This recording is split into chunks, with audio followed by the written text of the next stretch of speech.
Gold trusted gold buyers తాకట్టులో ఉన్న బంగారాన్ని విడిపించి ఈ రోజు ఉన్న మార్కెట్ ధరకే కొనబడును. మరిన్ని వివరాలకు సంప్రదించండి 77107720. నగరంలో ఆషాఢ మాసం వచ్చిందంటే చాలు బోనాల సందడి మొదలవుతుంది. ఇప్పటికే నగరంలో ప్రధాన ఆలయాలు ఏవైతే ఉంటే ఇప్పటికే ముస్తాబవుతున్నాయి. అందులో ముఖ్యంగా ఒకవైపు ఇక్కడ ఉన్నటువంటి బల్కంపేట ఎల్లమ్మ ఆలయం ఇప్పటికే ముస్తాబవుతున్నది. జూలై 1న దీనికి సంబంధించినటువంటి కళ్యాణం జరగనున్నది. ప్రస్తుతంతో పాటు ఈగో ఉన్నారు, వారితో మాట్లాడదాం. సార్, ప్రతి సంవత్సరం ఎంతో ఘనంగా చేస్తుంటారు. ఈసారి ఏ విధంగా అరేంజ్మెంట్స్ జరుగుతున్నాయి జూలై 1 నాటికి? ఇది అధికారుల సమన్వయ సమావేశం జరపడం జరిగింది. దానికి ముఖ్య అధ్యక్షత శ్రీత గౌరవ పెన్ను ప్రభాకర్ గారు, అలాగే నీల్ కుమార్ యాదవ్ గారు, రాజశేఖర గారు, తర్వాత మేయర్ మేడం గారు, తర్వాత మా స్థానిక ఎమ్మెల్యే తలసాని శ్రీనివాస్ యాదవ్ గారు కూడా, వీళ్ళందరూ కూడా వచ్చేసి గతంలో ఉన్న విషయంలో వివిధ అధికారులతోటి గతంలో జరిగిన సన్నివేశాలకు ఈ సంవత్సరం జరుపు ఉత్సవంలో విషయంలో కొద్దిగా మార్పులు చేర్పించాలనే సూచనలు ఇచ్చి ఉన్నారు. దాని వారు వివిధ శాఖాధిపతులు స్పందిస్తూ మెరుగైన ఏర్పాట్లకు వాళ్ళు సిద్ధస్తులై ఉన్నారు. అంటే గత సంవత్సరం 1,50,000 మంది భక్తులు వచ్చారు. ఈసారి ఇంకా దాన్ని రికార్డ్ బ్రేక్ చేసే అవకాశం ఉంది. ఎంతమంది వస్తారని అంచనా వేస్తున్నారు మీరు? అంటే ప్రతి ఆలయానికి సంవత్సరం భక్తులు పెరుగుతూ ఉంటారు కాబట్టి ఈ సంవత్సరం కూడా పెరిగే ఆలోచనలో పెరగొచ్చనే ఉద్దేశంతో ఉన్నాం కాబట్టి వాళ్ళకు అనుగుణంగా ఏదైతే చేయాలో ఏర్పాట్లు అవన్నీ కూడా చేస్తున్నాం.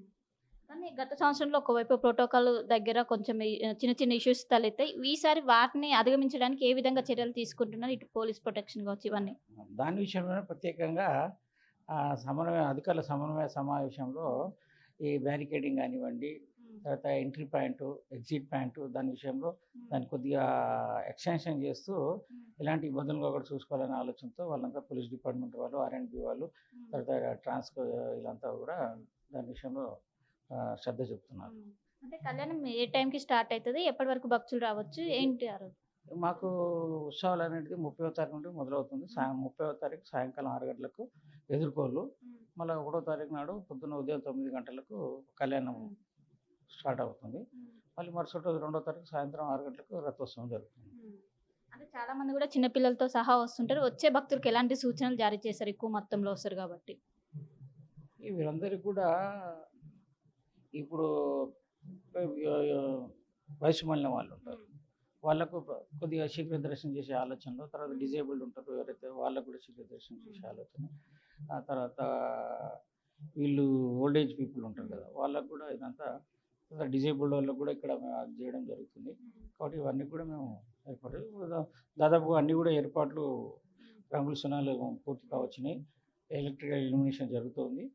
ఆ టైం లోపల పండుగ జాతరకు ముందు 2 రోజుల ముందు అన్నీ కూడా ఏర్పాట్లు చేసుకొని సిద్ధంగా ఉంటాం. పూర్తి అయిపోయాయి. పెయింటింగ్స్ పూర్తి అయిపోయి lighting elimination of lighting decoration జరుగుతుంది. 30వ తారీఖు కాబట్టి 28వ తారీఖు లోపల అన్నీ కూడా ఏర్పాట్లు పూర్తి చేసి మేము భక్తుల విషయంలో సన్నద్ధంగా ఉంటాం, రెడీగా ఉంటాం. ఇటు అమ్మగారి పట్టు వస్త్రానికి ఎప్పుడుండి దానికి సిద్ధం చేశారు? రేపు మొదలవుతుంది. రేపు వాళ్ళు వచ్చి ఉన్నారు కదా మన పద్మశాలి కుల సంఘం వాళ్ళు, రేపు ఇక్కడ అదేదో ప్లాంట్ పెడుతున్నారు. దాని ఇనాగ్రేషన్ తలసాని శ్రీనివాసరావు గారు చేస్తున్నారు. కాబట్టి రేపు 10 గంటలకు, ఉదయం 10 గంటలకు కార్యక్రమం.